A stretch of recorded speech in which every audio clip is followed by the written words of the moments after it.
আচ্ছা, আমার হাতে যেটা দেখতে পাচ্ছেন এটা হচ্ছে হিউমিক অ্যাসিড, এটা হচ্ছে ইস্পাহানের। আর একটা রয়েছে হিউমি স্টার, এটা হচ্ছে এসিআই এর প্রোডাক্ট। দুটি সেম প্রোডাক্ট, প্যাকেজিং ভিন্ন এবং নামটি তারা ভিন্ন করছে। এটি কিন্তু অনেকটা কালো, ঠিক আছে, এটা কালো দানাদার।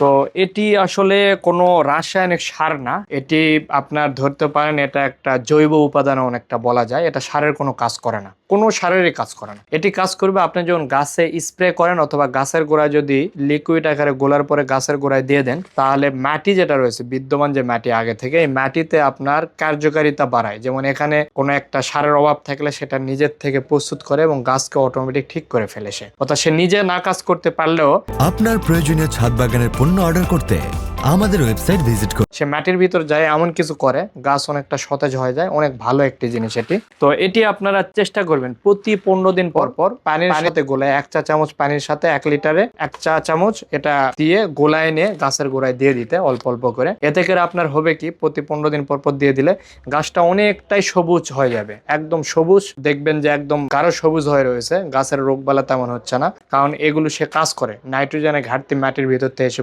ইয়ে করে, পোকামাকড়ের অনেকটা অ্যাটাক হইলে সেটাও সে আস্তে আস্তে ইয়ে করে, নিয়ন্ত্রণ করে। অনেকগুলো এখানে কাজ রয়েছে যেগুলো তার প্যাকেটের গায়েও রয়েছে।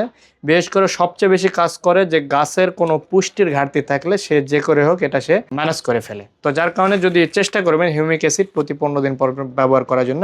আর আমাদের দুইটি ব্র্যান্ডেরই কিন্তু হিউমিক অ্যাসিড পেয়ে যাবেন আপনারা। স্ক্রিনে দেওয়া নাম্বারে ফোন করে অর্ডার করতে পারেন অথবা আমাদের ওয়েবসাইট ভিজিট করে অর্ডার করতে